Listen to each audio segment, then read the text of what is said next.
Pasal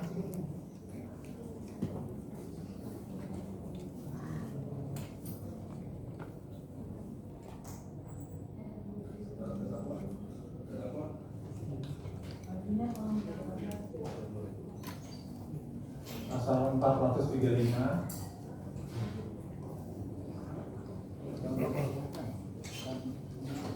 Undang-Undang Kesehatan yang kemarin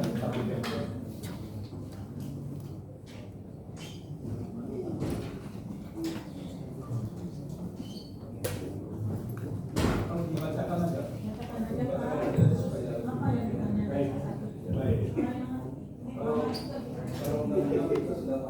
Baik yang mulia, terima kasih yang mulia. Kami mohon maaf ini ada hal-hal yang teknis.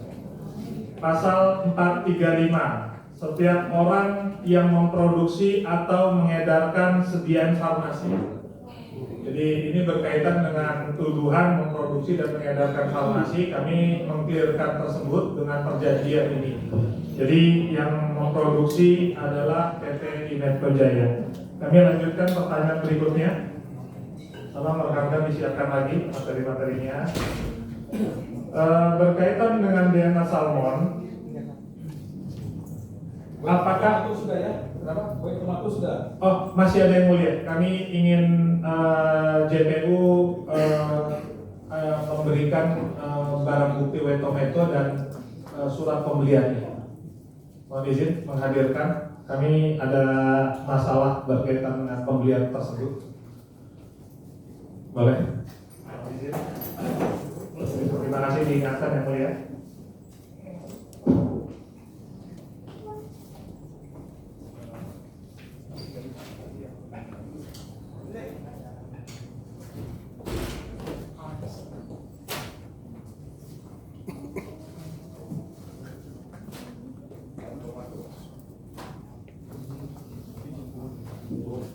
Ya.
Ini jalan salmon ya.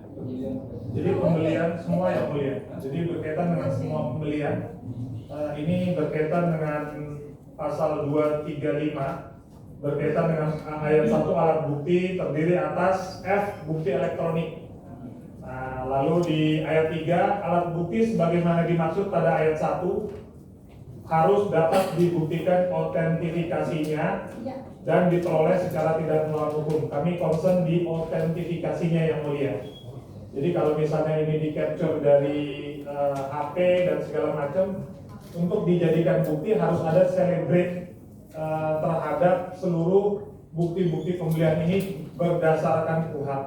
Jadi bukan kami. Jadi kalau hanya copy, print out dan segala macamnya yang diambil dari HP ini, menurut KUHP ini tidak menjadi alat bukti tersebut ya boleh, karena harus ada autentifikasinya yang berupa serigrade dari HP-nya apakah benar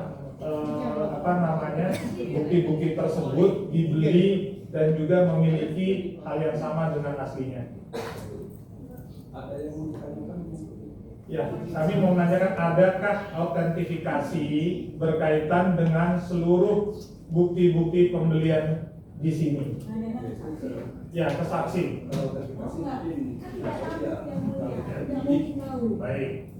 Baik, kalau gitu ini kami sampaikan untuk membuktikan. Kami sampaikan di sini karena tidak ada autentifikasinya sama sekali yang mulia. Simpulan lagi yang Ya, kami mohon dikesampingkan yang mulia. Jadi itu bukan kesimpulan pernyataan. Kami nggak membuat kesimpulan itu di akhir. Dan ini belum akhir. Kami masih banyak sekali nih. Kami tidak membuat kesimpulan. Itu adalah pernyataan dan menurut undang-undang di KUHP kami boleh menyampaikan pendapat dan pernyataan. Ya, dan mohon dikesampingkan seluruh bukti-bukti alat bukti pembelian dari seluruh saksi dikarenakan tidak ada autentifikasi satupun berdasarkan KUHP. Apakah ini mau disampaikan lagi kami sebagai kesimpulan? Tapi ini berdasarkan KUHP ya, jadi bukan kami yang bicara. Gitu. Khawatir nanti saksi bilang kesimpulan, nah gitu kan. Kami lanjutkan.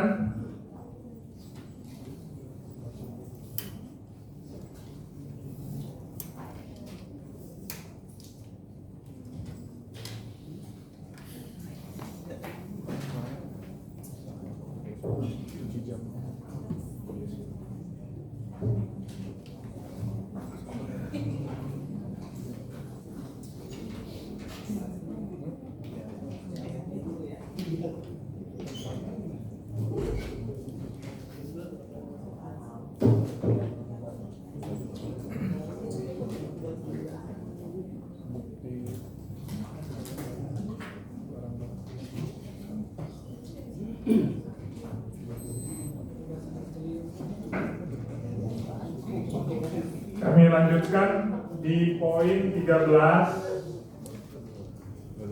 Jadi ditanyakan kepada saudari dengan cara bagaimana pelaku melakukan tindak pidana di bidang kesehatan dan atau perlindungan konsumen yang saudara Haryadi Harding laporkan. Ini tanyaannya kepada saudari. Di halaman 5-nya disampaikan bahwa bahaya dari produk tersebut dapat membahayakan cacat permanen pada wajah. Ini berkaitan dengan DNA salmon ya, saya bacakan bahwa produk DNA salmon di rumah aja.